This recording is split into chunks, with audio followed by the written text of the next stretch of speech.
hello, people. I hope you had a Merry Christmas, Happy Holidays, Happy Hanukkah, whatever.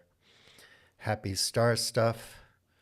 May Star Stuff continually bless you and yours and keep you reincarnating throughout the universe forever and ever. Anyway, I had a good time. It's been very calm and quiet and peaceful here. The weather's been outstanding. Beautiful days, 13 to 18, 19 degrees, and sunny blue skies. It's just fantastic. I don't, it's, I remember rain in December over the last 5 years, but this year there hasn't been any rain. So, anyway, be that good or bad for the farmers or whoever. Anyway, it's been nice walking around weather, riding around weather, and I've thoroughly enjoyed myself. Busy on my other project. I'll probably make videos in the evening from now on rather than the daytime, but who knows? I don't even know why I'm speculating at this point. Anyway, a lot of things are going on as usual. And I wrote a piece and put it on Medium and Substack. I don't have an editor, so I have to go back and read over it again and again after letting it sit, something I've written sit for a while, so I can try to improve it or, make it make sense or put in more references, more hyperlinks, whatever, quotes, to try to bolster what I'm trying to get across to people. The frustration is generally the same. We're all caught up in stories that the mainstream, whatever, feeds us, your culture. And we believe them because we're emotionally invested in these stories. We've been trained to be so. And therefore, we parrot them. We let them take over our brains, basically, like mind viruses. I used to watch Rachel Maddow and Fareed Zakaria and, things like that. After 2016, I kind of stopped because the noise wasn't worth it anymore. People are fed up, and they don't necessarily know why they're fed up. So I delved into my books. I learned to check the references of the authors that I was reading, and that's really not that hard. We have all kinds of databases and tools available to us to look into the reference materials that authors and writers and journalists and so on provide us with. And if they don't have good references and you can't, trace them back to primary sources or lines of evidence, they're not worth listening to at all. I mean, you might as well just write them off and not bother. So that cuts out, I don't know, 95% of everything. Who knows? But anyway, most people are just noise and they're parrots. They're talking monkeys. They're aping what's being fed to them. And after a while, you realize who Fareed Zakaria is really working for. Now, most people with their conventional attitudes, I don't blame them for having conventional attitudes and beliefs. We all believe in stories and we love stories. And then you watch Beyonce's halftime show and see how beautiful everything is in America and how happy everybody is and rich everybody is, the production values, the budgets, pro sports. And you think, how could anything be wrong with what we have nowadays? It's all good. But the fact is, going back thousands and thousands of years, the stories have been used as a tool to control people. And usually people with more power and resources, more guts to take risks and gain power and resources, uh, mold, shape, and orchestrate the narratives. They do this through propaganda and public relations and advertising and marketing. Back in the days, in the olden days, it was through stories, legends, myths, religious dogma, and so on. And it helps us weave together a coherent, rational, logical story that people can adhere to they that helps them make sense of a rather chaotic and crazy world and dangerous world and violent world. Um, One of the books I'm rereading, or I read it before, now I'm listening to the audio version, is called American Midnight. And it's about America's build up towards and entering into World War I and what that was like. And it talks a lot about the Wobblies and so on. Anyone who was seditious or wasn't patriotic enough to back the war to the hilt after Wilson decided to enter the war was considered disloyal, a traitor, and they were tortured and beaten and hung and lynched and murdered. And it was a wild, wild time. And of course, this type of thing repeats itself across the globe in different periods. Like you can look at the weathermen in the 60s, for example, in the United States and so on. You see it all the time. It's almost cyclical, but it always is connected somehow to patriotism and war.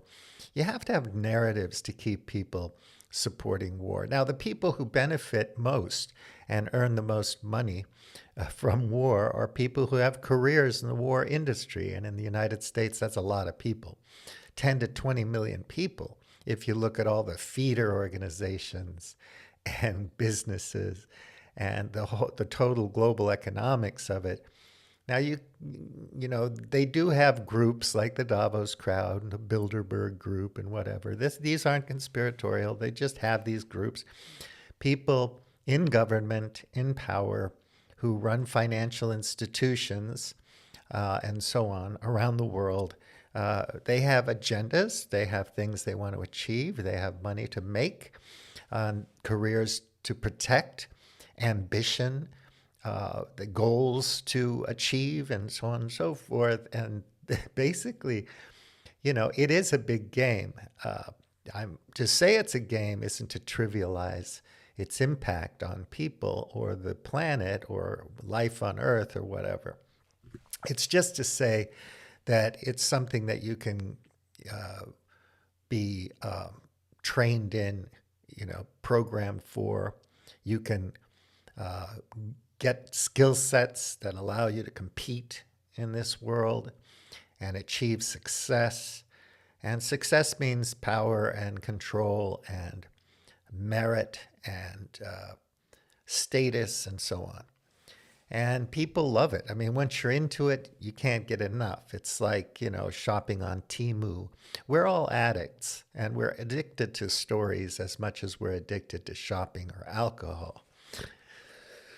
So once we adhere to a story, cognitive dissonance and other psychological factors prevent us from deeply considering and analyzing our beliefs, because our beliefs feel good and knowing things is difficult and sometimes goes against our beliefs, which feels bad.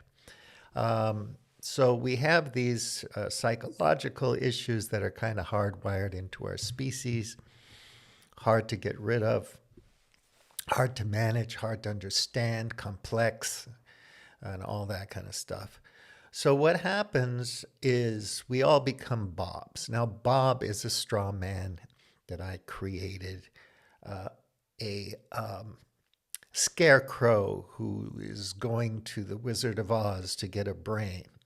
So we're auditing the story, the conversation, and we're hoping it's going to improve our brain and somehow our agency or free will and give us the tools and the opportunities we need to join the club and become big players in the game. Most of us don't think like that. We're just surviving. But anyway, Bobs pretend are pretenders to the throne.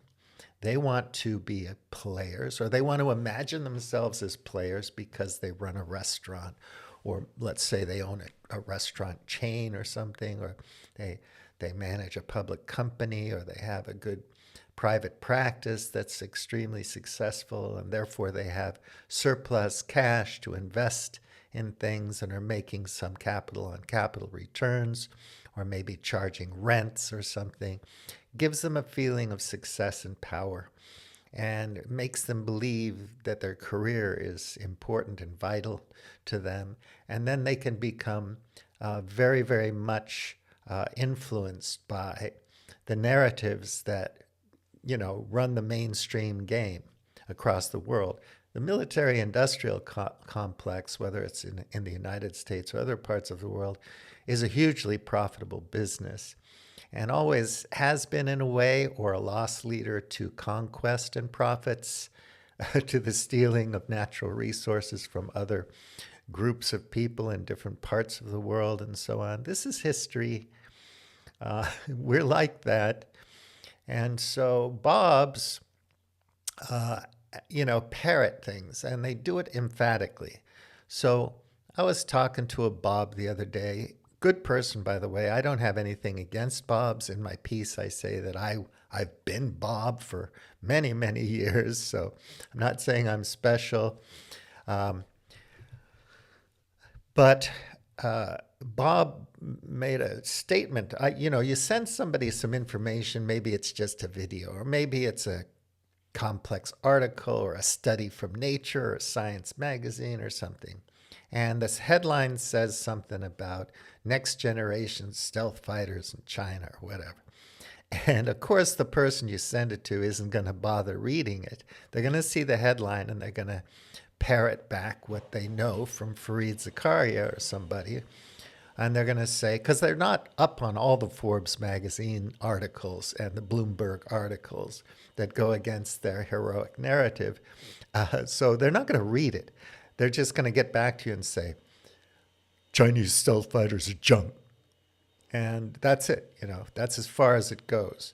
It's a shallow statement, a meaningless statement. How would you know if they're junk? What do you know about aircraft carriers and next generation aircraft, their propulsion systems, where and how they're built, the technologies involved, and so on and so forth.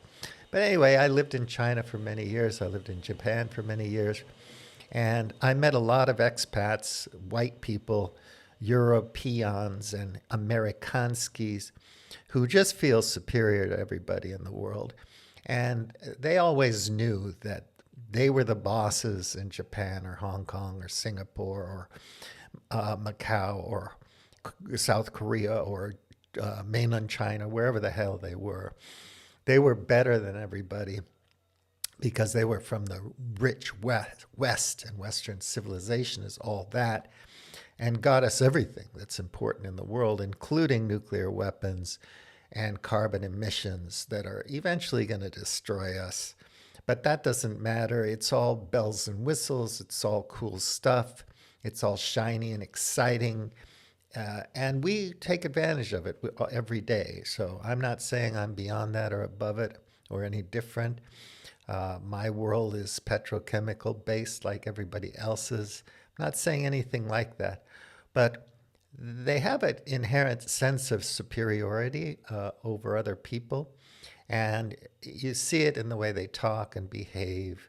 And they always think that the Russians are stupid, the North Koreans are dumb, the Chinese are idiots. They'll never do anything. Without the Western overlords, they would be just, floundering around in rice paddies, dying of bacterial infections and whatever. So, it's just so grotesque, and it bugs me. And I've heard it for so many decades that I've lost patience with it. So sometimes I'll fly off the handle when somebody's just parroting The Economist or some pundit or newscaster, Morning Joe or Rachel Maddow or whatever the hell, wherever they get their information. And it's also an insult to me that over years of sharing information with them, recommending books and so on, they don't bother.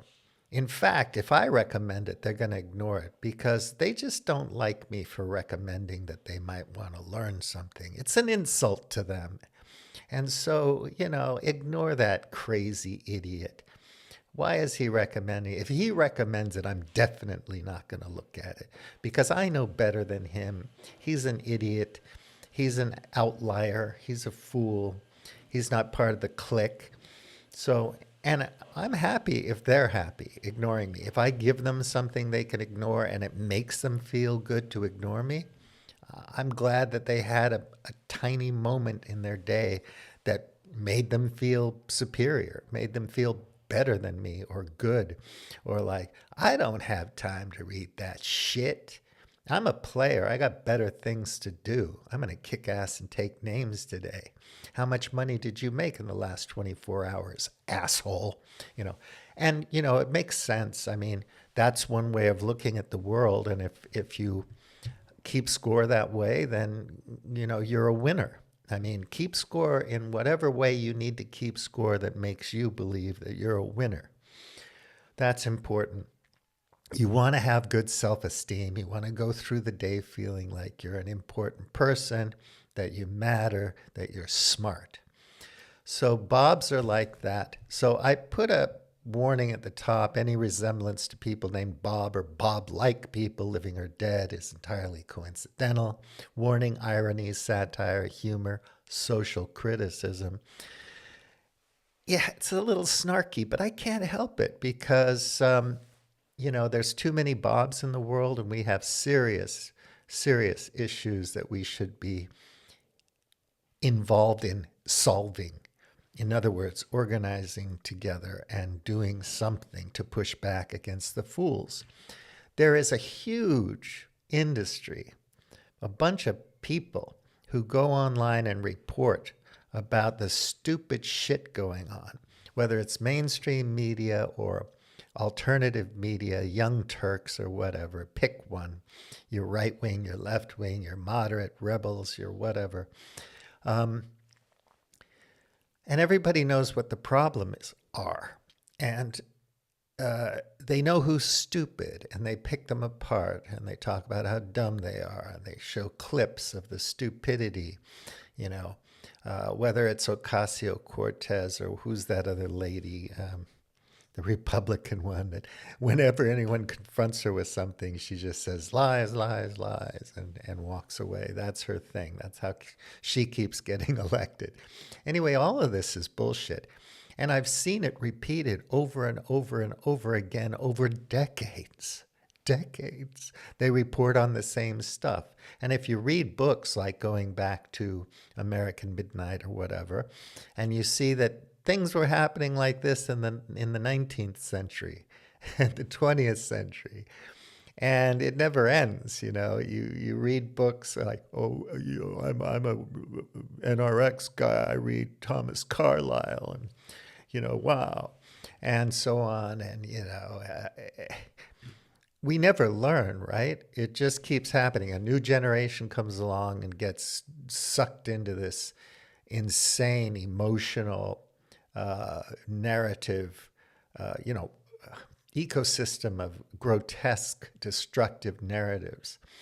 And the idea is just to pit you and your beliefs against somebody else. So one narrative against another narrative, right? My story is better than your stories, whether it's religion, Islam, Bhagavad Gita, New Testament, or, imagine the Christians in the 3rd century or 4th century trying to figure out what Jesus means and laboring, doing all kinds of mental gymnastics to tie him into either being Jewish or not being Jewish, or it doesn't matter if he's a Jew, or it matters most of all if he fulfills prophecies or not, or he never fulfilled prophecies. Whether you're a gospel according to Thomas or some other thing, it's all mystery, it's all mystical. Jesus was a revolutionary. He wanted to take down the Romans, and we project our own beliefs in our time on the past. And they didn't think the way we think now in the time of Joshua. They were a different culture, a different thing going on. And most of us don't read Greek or speak Aramaic or whatever. So how would we know? We have to trust scholars, and we have to go out there and say Reza Aslan is his thing, right? And again, a lot of it's projection. Bart, what's his name? Bart. He's another guy who writes a lot of. Anyway, any scholar on anything, and you have to see, how are they telling the story? Are they trying to understand the story within the context of that time, or are they spinning it forward to bolster their current narrative? And why? Why do they need to do that? Why do you need the narrative? What's the purpose of it? What are you trying to achieve with it? And so we're accosted with all these narratives, and then we don't realize how destructive they are. Whatever, you've got people talking about the greater Israel project and what they've got to do, and the damn terrorists, and Islam is the worst idea in human history, Sam Harris type stuff, whatever it is. They're all spinning their thing, but who does it support at the end of the day if not the people who are making money in their sleep with derivatives and other financial shenanigans and so on? So anyway, it's a deep, complex, systemic these are deep, complex, systemic issues and realities that are not easily digested or understood, that require a great deal of effort to get your head around, even in the most cursory, shallow way. And just popping off saying, they're shit, they're evil, is not going to cut it. It just shows me how lazy and ignorant you are. People have to make an effort to understand how things work. And if they do, they'll have some greater opportunity to achieve a better agency or make better choices or whatever, understand the world in a clearer way. If you can't handle uncomfortable information and so on, you can't be wise, because wisdom will be uncomfortable initially, because wisdom will go against some of your intuitions, or it'll go against some of your training, how you've been programmed by your culture. And when I say culture, I mean everything: parents, nationalism, education, all kinds of things. Life experience, did you grow up poor with a mother with, working mother and nobody to take care of you and whatever. Life circumstances. So I go into this. I put up a video I made when I was in Hong Kong at the international airport there during the protests and riots in 2019. And some pictures of me in Shanghai and whatever, and Japan. But Bob, it's easy to create a person with Bob's worldview. Bob loves a feel-good story inspired by a bit of outrage and a feeling of inherent superiority. The West's media outlets and consulting arms are full of stories that make Bob feel superior. You have to know that you're civilized and they're barbarians, right? You got to characterize them that way. Now, if you're a smart player, if you're a real general, so I talk about Eisenhower and General Patton, these people weren't stupid people.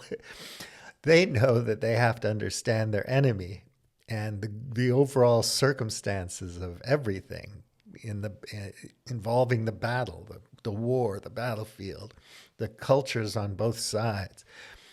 Patton famously said, Rommel, you magnificent bastard, I read your book. So if you're going to be smart and strategic and so on, you're going to have to understand how the other people think. And people just don't want to know what Putin says. They don't want to read the Moscow Times because they read the Washington Post and the New York Times. And, all of these are propaganda outlets. You have to dig deeper to understand the real story. And it's not that hard these days because we have so many tools, as I said earlier.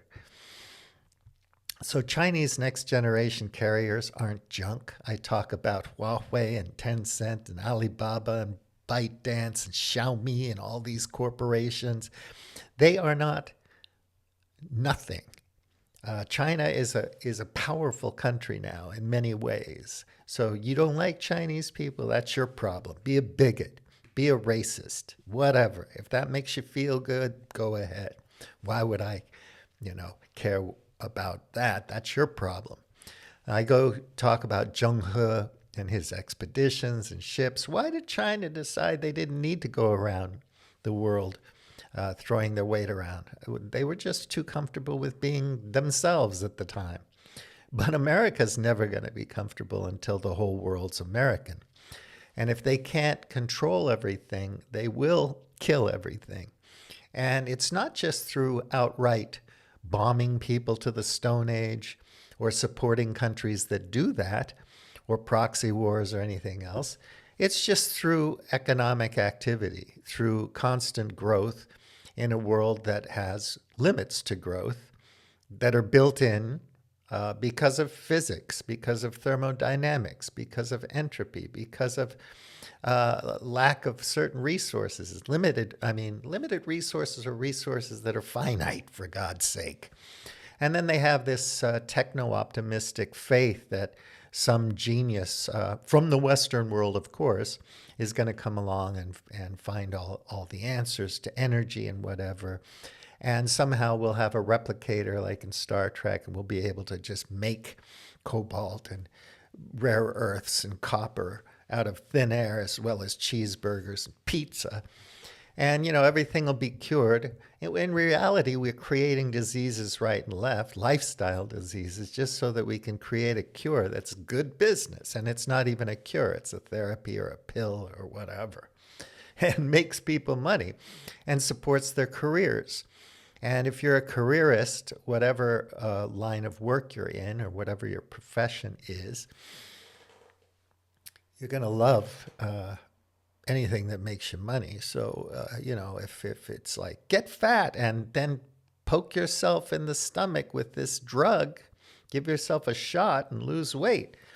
Because, getting up in the morning and doing exercise and walking in the sunshine and doing weight resistance training and minding your diet and getting a good night's sleep is just too damn difficult in your demanding lifestyle.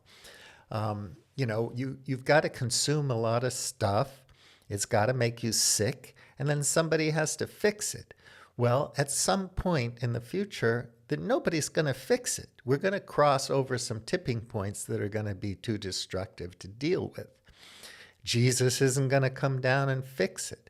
The aliens aren't going to come down and save us. The billionaires aren't going to help you. And the so-called geniuses that aren't geniuses, the con men, aren't going to help you. The age of discovery, the age of enthusiasm back in the 19th century when, fossil fuels were discovered, machines were made, the Industrial Revolution, all that stuff. People were inventing the telegraph and whatever, the light bulb. The age of wonder is over, folks. Everything's right out there. We have the technology now to understand reality, how the world works. And you have to understand that from a naturalistic perspective because we're all part and parcel of nature. And nature has laws, and many of those laws we don't understand. There may never be a unified theory in physics. Maybe quantum physics is just something we're never going to really sort out. But we're going to have a lot of stories and models and so on, string theory and many worlds theory and whatever. But maybe Einstein's dream will never come true. Who knows? Maybe it will. But at the moment, there's a lot of mystery out there.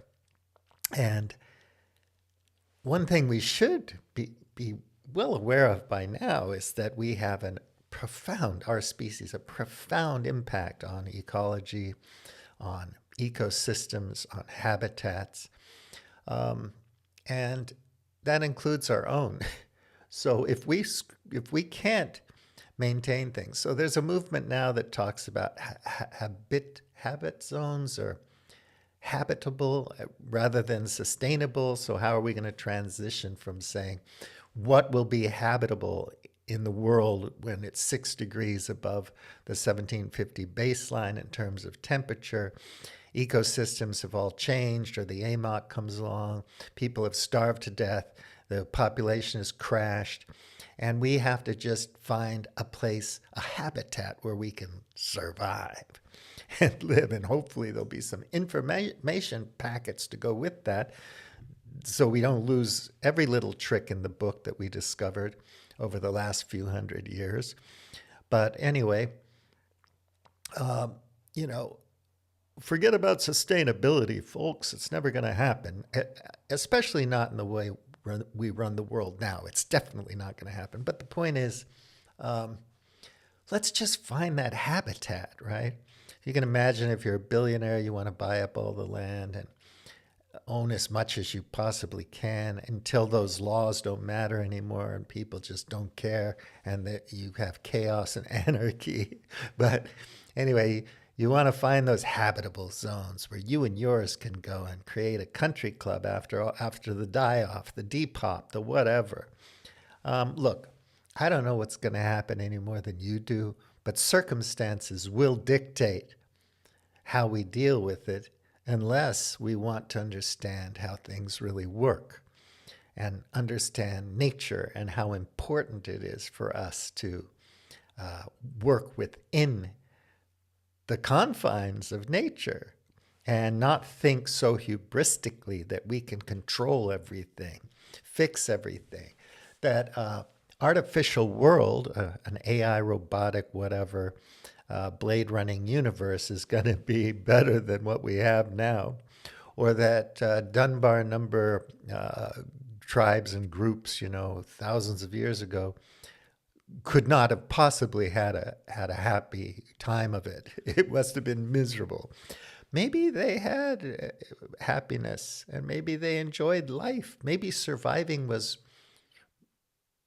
all the excitement they needed, right? Where to get some food, where to get some protein, who to fall in love with, so on and so forth. You can imagine if you're just sitting under a tree. I forget the director's name, but never mind. If you're just sitting under a tree quietly enjoying the day peacefully with no noise, no bullshit, and feeling some sense of euphoria without having to pop a pill or something, or turn on a show, or plug the music into your ears, or whatever, the hyper stimuli.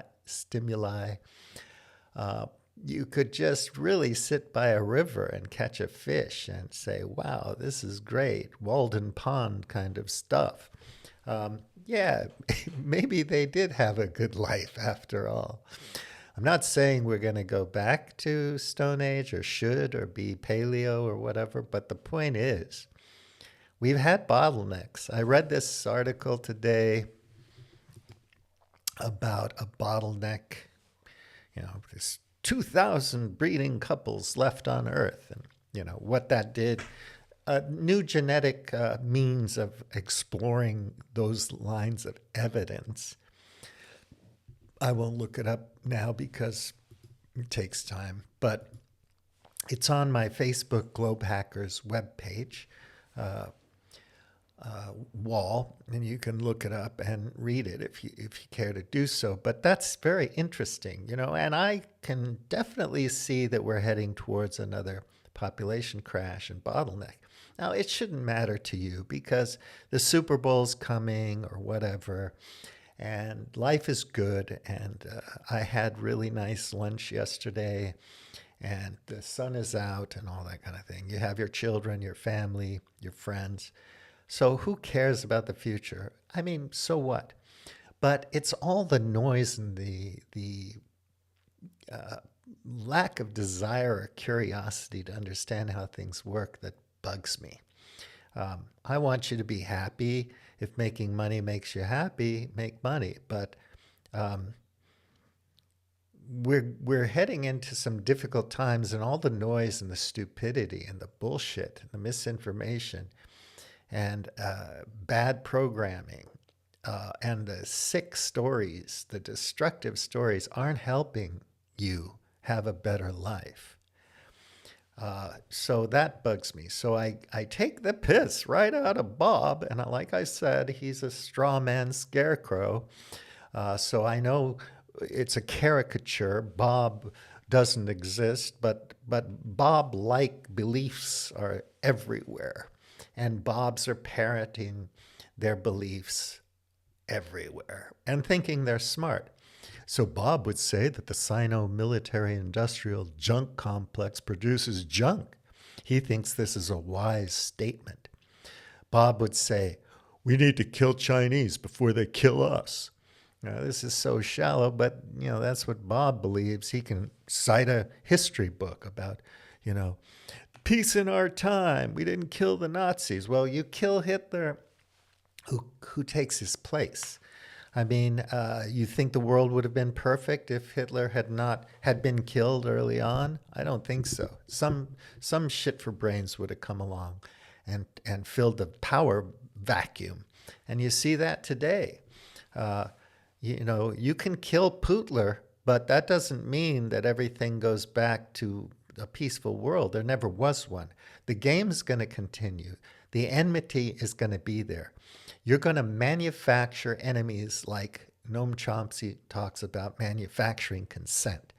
And you're going to manufacture consent for believing that these people are your enemies. It would be better if we collaborated and worked together to make a better world. But people love war. They just fucking love it. They're brought up on it like mommy's milk. They suck it right out of mom's tit the day they're born, especially men. So then I talk about Huawei and all this stuff and Tsinghua University. Where did these junk makers go to school? And in case you don't know, Tsinghua University, Beijing University, Shanghai Jiao Tong University, all these Fudan University, they're good universities. There's a lot of smart people in China. You better believe it. And idiots like Murray will say that, well, the Asiatics, they have good IQs because of whatever. Well, oh my God, there goes the neighborhood. You mean the Asiatics, the Celestials, can compete with white Westerners? With the enlightened ones? Oh no, what are we going to do? And, ideas, memes, stories, whatever happened to the little red book? Your Bible, and all the stuff in the white goods that China produced and invented and improved upon, and not just the companies, the Western companies that used the advantage of labor arbitrage, cheaper labor in a different location outside the United States to profit. But actual innovation, I mean, look, DJI is a company that produces really good drones and cameras and whatnot. Come on. They're competitive. So there are ways to compete. You could make a better camera, and compete, or you could, kill your competitor. You moved into my turf. This is all gangster stuff, and I have to kill you. We have to take you out. This is our territory. America thinks that the whole world is its territory. So it has the right to kill anybody who doesn't go along with the rules-based order. Uncle Sam makes the rules and gives the orders. That's a cliche, but it's true. So the CRRC, China Railway Company, 40,000 kilometers, 25,000 miles of track in 2023. High-speed rail. I saw the the station built in Hong Kong. and start to give service, high-speed rail service from Hong Kong to Shanghai. I love trains, but why the hell don't they have that in the United States? Tough guy, chisel chest. Mr. West is the best. Certain people in the West know how to play the game and make the big bucks. It's not you, my friend. You're trained to be a true believer. That's your job. And to do your small little part as a pleb and prole in maintaining the system. You have to have belief in it, right? If religion helps with that, great. If it doesn't, use some other means. If I'm going to program you, I'm going to use every means possible across all demographics and all Myers-Briggs types to ensure that I can convince you to think a certain way. And you're going to do it, and you won't even know why you think that way, because you're not going to take time out and sit down and be quiet and say, why do I believe this shit? Why am I watching the noise? Who cares what Trump does? I mean, I'm not talking to you about practicing stoicism or something, or mindful meditation. There's no silver bullet to this. It's a constant process to audit your thinking and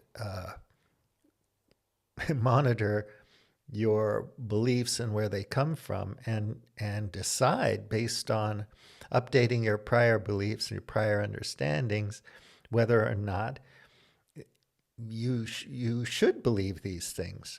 But anyway, most people can't do that. I'm not blaming you if you can't. You don't have time. So Western oligarchs are good people. Russian oligarchs are bad people. It's always the same thing. And what does that give us? What does that give you? Does that give you better health insurance or health care? Does that improve your children's education or something? Now, the West is so bloody rich that obviously a lot of people are benefiting from the system. And I would never say that they're not. And so there are incentives, powerful incentives, to believe that the West is the best. But it's not forever, my friends.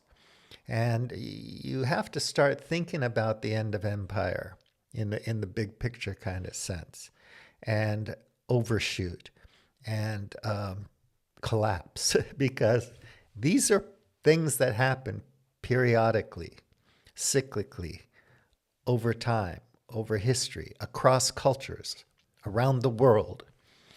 And it's just a reality. So you can be aware of it, or you can just decide you don't want to be aware of it, if that's your decision, if you've looked into it carefully and said, I really don't care, because, I really want to be the most successful NFL coach in history, and it takes all of my effort and concentration and focus to be that good, to be John Harbaugh or whoever. Indeed it does. And if you're going to compete in any industry and any profession, you're going to have to pay attention and work really hard. And that's going to take up a lot of time in your day. So if that's the case, remain focused and just don't pay much attention to the bullshit. I have too much time on my hands, so I've looked at current events too much. And I'm learning now, recently, over the last year, that they don't really matter, because it's history rhymes, and it's just the same tune over and over again, and the same complaints and the same observations, and nothing is getting any better. So why bother watching it over and over again? It's an addiction, What's the latest outrage? What dumb shit did these assholes do? How have they robbed us and stolen from us? At the end of the day, we're all watching the show, auditing the conversation, and doing absolutely nothing. Primarily because the people who have a lot of money and are prosperous and doing well, why would they want to bother with it? They're having a nice life. They're enjoying themselves. And the people who are too poor, weak, powerless, and hopeless to do anything have zero power. They have really no power.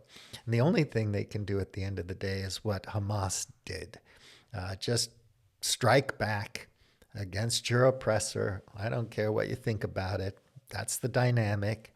Whether you're in El Salvador, or Nicaragua, or Venezuela, or Chile, or Libya, or Poland, or anywhere in the world throughout history, in the Balkans and Yugoslavia, whatever. Sometimes people lose their dignity to such a degree, are so oppressed and bullied and beaten and starved and tortured that they decide that life is not that worth it's not worth living like that. So I'm going to fight back, even if it means I die, because I've had enough. And then there's the other types who march off to World War I, to the battlefields in France, and take orders and climb up out of the trenches and run through the barbed wire while they're getting caught in interlocking machine gun fire and being shelled and turned to mist by gigantic guns that are miles and miles away, and choked to death by poison gas. So did this go away, Steven Pinker? Hell no. And the stories, the narratives about gas in Syria, or this or that, or the other thing, weapons of mass destruction in Iraq, or so on, how we gotta control the oil in Iran, whatever it is, it's like they're always there. There's always some way to rationalize what's being done, and to do so for your benefit. And we're not players, but other people are. If you own a lot of stock and some bond ladders and so on in the military-industrial complex investment product ecosystem, and you're making money hand over fist and taking vacations to Prague to do, stochastic wandering in the situationist tradition or something to be cool. That's wonderful. You made some good investments and you're doing well. And, as the stock market crashes, you say, okay, buy low, sell high. You just hang in there and wait for it to pop back up. And the military-industrial complex is doing really well right now. There's tons of jobs opening up, thousands, tens of thousands of jobs opening up. So if you're a young person with a certain kind of education, technology, engineering, whatever, leadership, communications, management, there are positions in the military-industrial complex, and you're going to be motivated after that to be more hawkish, because you make your money when all these conflicts are going on. So even if you don't go to war with China, it can be profitable to be hawkish and create narratives about going to war with China, because you got to prepare. We need highly complex, high-tech equipment to beat the Chinese, because, their military equipment is crap. They'll never catch up. What's the power plant in their current carriers? What's the power plant going to be in their carriers in 2027? Is it going to be nuclear? Are they going to have a bigger range? That doesn't mean they want to go to fucking Hawaii. It might mean that they just want to protect the Taiwan Straits. But Chinese people are not strategic thinkers. They're idiots. So, of course, Americans think everybody has to do idiotic things that Americans do. And if they don't do idiotic things that Americans do, then they're idiots. So you see the contradictions and the foolishness in that kind of thinking? Maybe if you looked into it, you understand what China really wants to accomplish. And maybe Putin has told you over and over and over again exactly what he wants to do and why. And nobody wanted to listen because it didn't pad their pocketbooks. Having the idea that we're superior to the Chinese. We're going to have to go to war with them someday. Mersheimer, forget about the Middle East. We got to focus on China. That's great. Go ahead. It helps your career. It keeps you hip and powerful and all that. And then great. But at the end of the day, it's just grinding the world into dust and disease and destruction. And we haven't paid any attention to the climate thing. So we're so busy on this war thing. There's economics. Got to have GDP. Got to have 3% growth year on year. It's all nonsense. It's bullshit. Even the narratives of Hayek and people like that, who are geniuses, they're incredibly brilliant people, is nonsense. It's bullshit. It's akin to religion. And so, but, even people who are atheists throw around the word evil and stuff like that. And they don't see the contradiction there. So anyway, I get frustrated about it. Sometimes I snap at my friends. I apologize to you, my friend, for snapping at you. I just get so tired of it.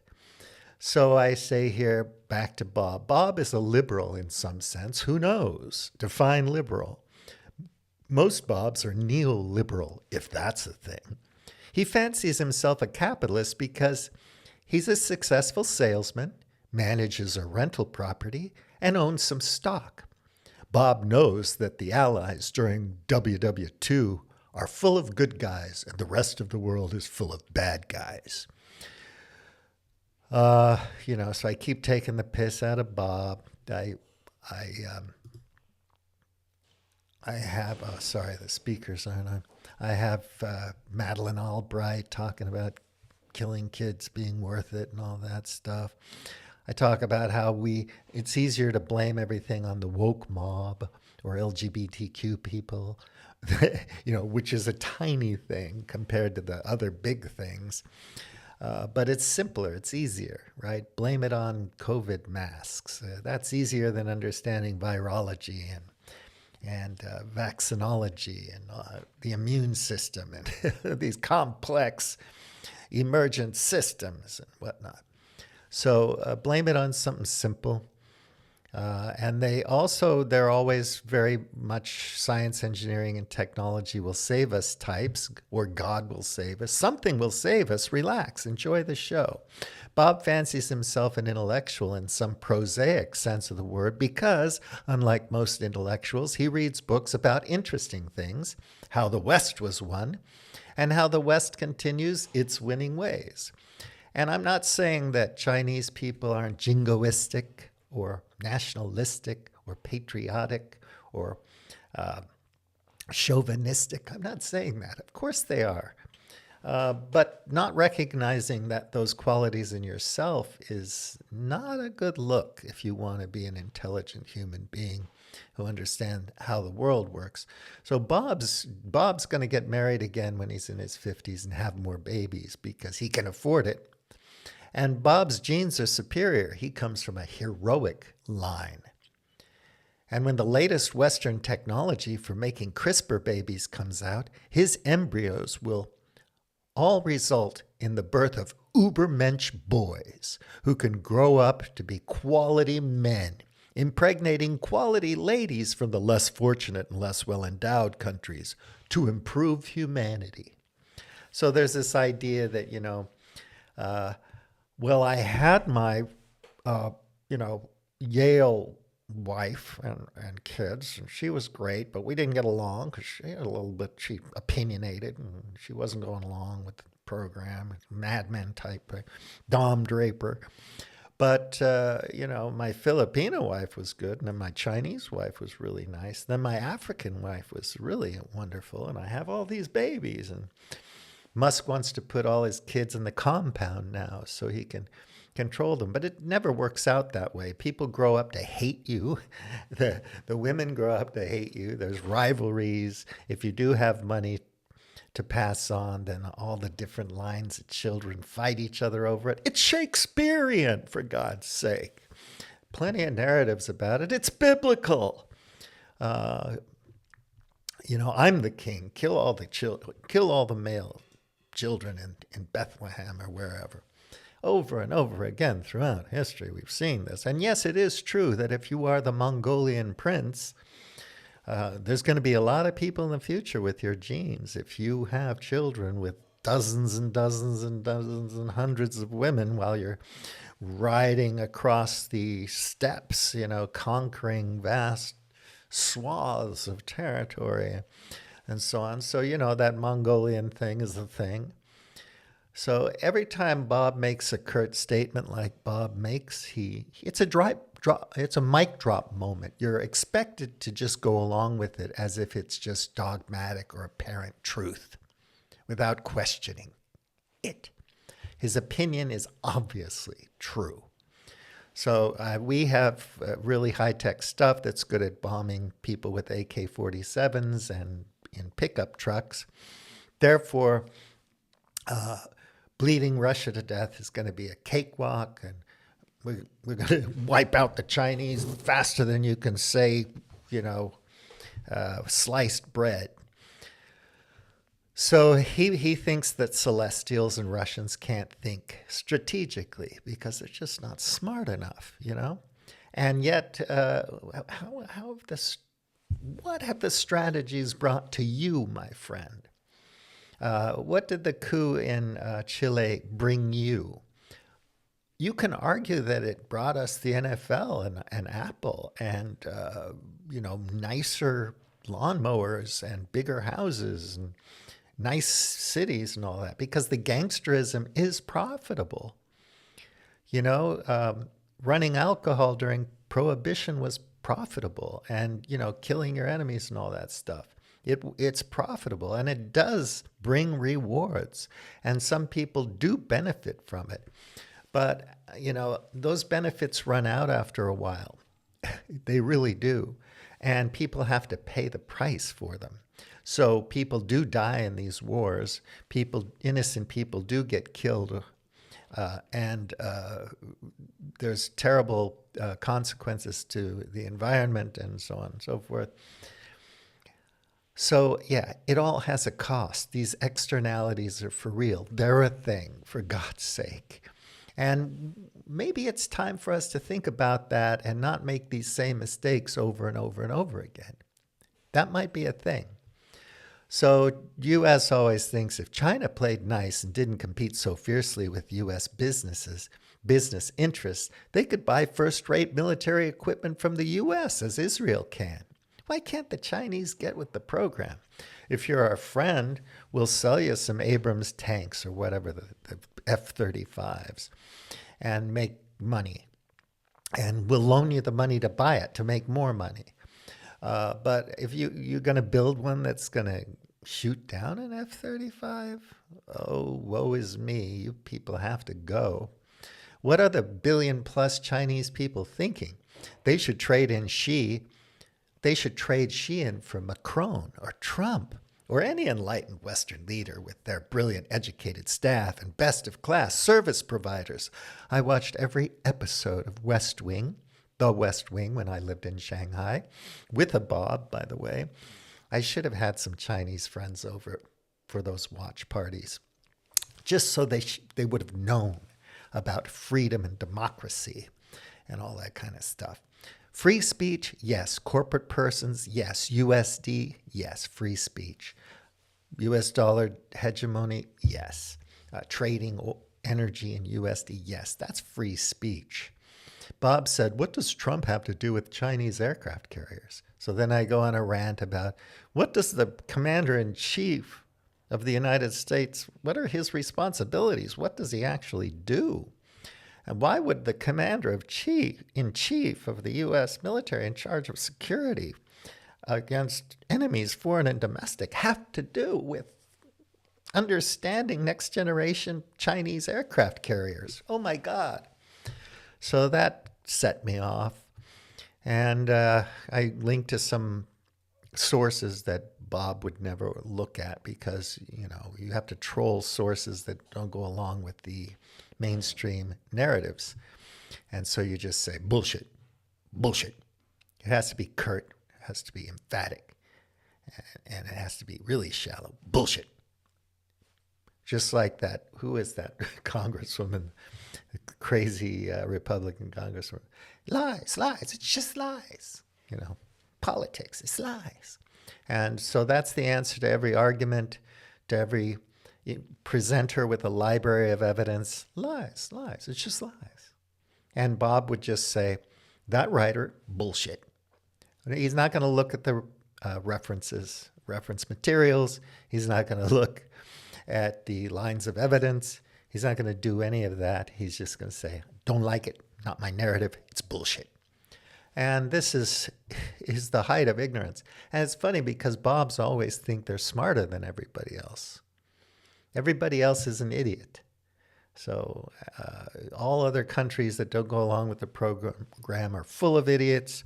Republicans are idiots or Democrats are idiots. You choose a side, the other side, full of idiots. I think that's kind of stupid, So I go on and on about the presidency, and I say a cluster of whatnot of kings is a beautiful, prosperous thing. A cluster fuck, I meant to say, but I didn't want to write that in there.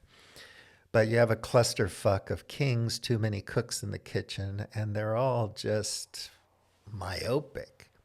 Their worldview is so shallow. They take nothing into account that has to do with systems and stocks and flows and complexity and culture and human psychology, dark triad, dark psychology. They don't think about bigger issues because it would take them off their game. It wouldn't be good for their career. And one can understand that. So Bob can like Trump or hate Trump. He can worship Elon Musk or think Elon Musk is an idiot. Doesn't matter. He's still a Bob because he's going to choose one of these narratives. He's not going to look into it more deeply. And he's going to think the flyover country people are all uneducated fools and not even care what they think, which is going to create what we've got in the United States today. And I say competition drives this beautiful thing of ours, a Cosa Nostra kind of thing, this thing of ours. It's tacit, it's hidden, but it's not. Everybody knows he's a wise guy, but he's not a wise guy, and we don't know it. Mum's the word. I don't know. I just pay. I pay up. When he comes by, I pay. His name is whatever. It's like, forget about it. Johnny Depp in that movie explaining, forget about it. What does forget about it mean? Forget about it. Forget about it. Forget about it. So, yeah, if Bob didn't serve in the military, he passionately supports the troops. This is another thing. You have to demonstrate how you're part of the team. Well, I hate Republicans, but I am part of the team, and I support the troops, even if they're Republicans. And the men in blue, and so on and so forth. You have to do that. And during World War II, American Midnight, World War I, sorry, you got lynched if you weren't with the program. You got killed. And, up until the civil rights period and the 70s, if you didn't get with the program, you got wiped out. It was pretty dangerous, actually. Now, it's still amazing to me that we live so peacefully with one another. I mean, why isn't it just total chaos and mayhem? I think human beings have another side to them, which is about cooperation, understanding, connection, love, and so on and so forth, that we can always look into. And there's a vast library of information on that as well. And sometimes the peacemakers get killed because they're not good for business. Forget about it. So, Bob is like the Mick is good for business, so hey, forget about it. Degenerate anti-Mick ideas threaten Bob's belief. And that doesn't feel good. When you threaten somebody's belief, it doesn't feel good. And you're not going to be well liked for doing that, by the way. It's better to say, oh, I understand. You're, evangelical Christian. Hey, that's great. Yeah, well, I'm a Catholic, but, what can I say? I was born that way. It's not my fault. Whatever. Forget about it. That's because he's smart enough, right? Not to go there. So Westerners always do things for the right reasons. Like Sam Harris, we have our reasons and they're the right reasons. America doesn't have principles, it has interests. Henry Kissinger, I go into that a bit. Where did that come from? Obama's, drone wars and how he bailed out the banks. Yeah, it's all a disappointment because once they get into the game, they're co-opted by it. It's like audience capture. I can program you to talk about something by using technology to make you think it's popular. And then the more you talk about it, the more other people think it's popular to talk about it, the more people are going to come and like your content, and the more popular you're going to become. It's audience capture. You could do this if you had a budget of $10,000 and wanted to get the ball rolling and had an exit strategy and a means of making income while doing it. And trust me, we are all manipulated 24/7. So Bob would say American presidents kill bad guys. Enough said, okay? People are idiots. Xi and Putin are evil idiots. On and on. So using Ukraine to bleed and starve Russia into submission was the plan all along. It was the plan for decades, not just weeks. And when Lindsey Graham says best money I've ever spent, everybody parrots it, and he has a nice smug smile, and he looks like he knows what he's talking about. It doesn't matter who gets killed. It doesn't matter any of that. What really happens doesn't matter. It's the idea of it, right? It's the story. And it fits in with Bob's heroic narrative about himself and his line and his clique, his group. So he doesn't like tree huggers. So there's this book called Provoked, How Washington Started the New Cold War with Russia and the Catastrophe in Ukraine. Scott Horton. Awesome stuff. These things are well researched, and you can go follow the references that he based his book on. Trace it all the way back to primary sources, like you're doing a family tree thing, documented evidence, and so on. And you can say, no author's perfect, but he's got something there that's pretty freaking enlightening if you think about it. So there's a thing going on there. And then we love Westerns. So, these silly movies we used to watch, like Wild Bill with Jeff Bridges, and everybody shooting their guns in the streets and yeah, bang, bang, bang, boom, boom, boom. You shouldn't touch a man's hat. And then I pull out my gun, kill about 5 or 10 people. This morning I turned on the ABC News and there was another shootout and stabbing in the United States. We love it. Our stories are full of violence. Watch Netflix, watch TV, read a book, open a Bible. I mean, violence is everywhere in these stories, and we seem to love it. And it's so par for the course. It's so mundane now. People get shot, somebody shoots up a place, stabbings. In general, everything's good. I went to every game of the Broncos this season. No stabbings, no bombings. Nobody got, shot. I mean, it was just a lot of fun. Tailgate parties, funny costumes, win or lose, a lot of fun. Okay, I was a Pittsburgh guy, but I moved to Colorado for the skiing, and I have a business here now. So whatever, forget about it. So this is the kind of thing. We worship this stuff, cowboys and Indians playing army man. And then I say, read American Exception about the deep state that Aaron Good did, about the powerful elite. But don't forget to look at his resources, his references. Where did he get his information? Good people will provide you with bibliography and their sources so that you can track it down and see if they're right or not. The idiots that we listen to most of the time don't give us any of that. You watch a video on YouTube, there are no links there. We're taught to link back to our own resources so that we can, tweak the algorithms in our favor. So if you list every reference in your video like today, doesn't behoove me. So it's better to link to my article, and then you can go there and go to the links from my link to get to the whatever.